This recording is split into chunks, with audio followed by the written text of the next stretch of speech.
அம்மா இங்க பாரு.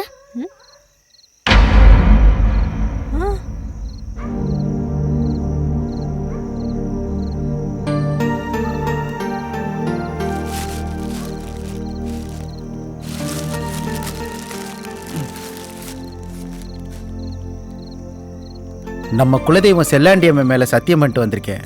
இனிமே நான் குடிக்க மாட்டேன்னு. இது 8வது தடவை. சத்தியமா இனிமே குடிக்க மாட்டேன்டி.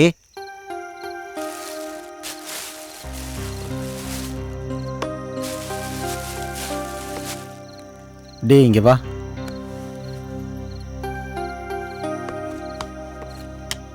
இந்தா புடிடி.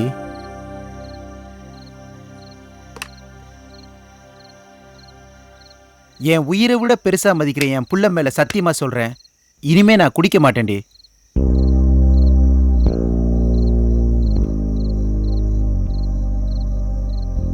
உங்க அப்பாட்ட சொல்லி ஒரு 10,000 ரூபாய் கடை வாங்கி கொடு, காட்டுல கடலை போடலாம்.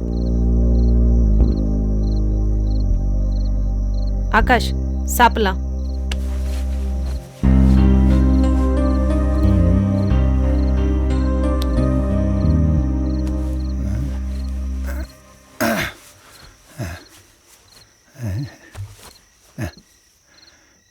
ஏய் ஏய் செல்வி, ஏய் செல்வி.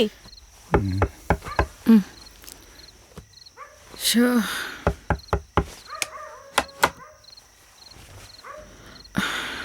என்ன செலகணும் இந்த நேரத்தில்? படுத்துட்டியா? இப்போதான் படுத்தோம். இன்னைக்கு எங்க வீட்டுக்காரு குடிக்காமலே சாப்பிட்டு படுத்துட்டாரு. அப்படியா? குழந்தை மேல கூட சத்தியம் பண்ணியிருக்காரு இனிமே குடிக்க மாட்டேன்னு. கேட்கறதுக்கே சந்தோஷமா இருக்கு. எல்லாத்துக்கும் ஒரு முடிவு வரும். உனக்கு நல்ல நேரம் ஆரம்பிச்சிச்சு. நிம்மதியாக போய் தூங்க போ. சரி. ம்.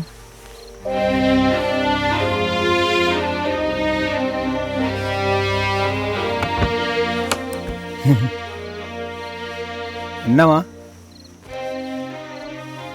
அந்த அண்ணன் இன்னைக்கு குடிக்காம சாப்பிட்டு தூங்கிடுச்சான். அது சொல்லும்போது செல்லக்கண்ணு முகத்துல சந்தோஷத்தை பார்க்கணுமே. பாவங்க அந்த பொண்ணு. அவன் ஏதாவது வாட வராத சரக்கா குடிச்சிட்டு வந்திருப்பான். அதை நம்பிட்டு தெரியுது இது. அந்த அண்ணன் தான் பெத்த புள்ள மேலேயே சத்தியம் பண்ணியிருக்கான் தெரியுமா? அடி போடு. பெத்த தாய் தலையில அடிச்சு சத்தியம் பண்ணவனே அடுத்த நாளே குடிச்சு திரியிறான். இந்த சத்தியம் நியாயம் இதெல்லாம் மீறினது தாண்டி குடி. பாடுறி. அத போய் உங்ககிட்ட சொன்ன மகா குடிக்காரனா சென்னி.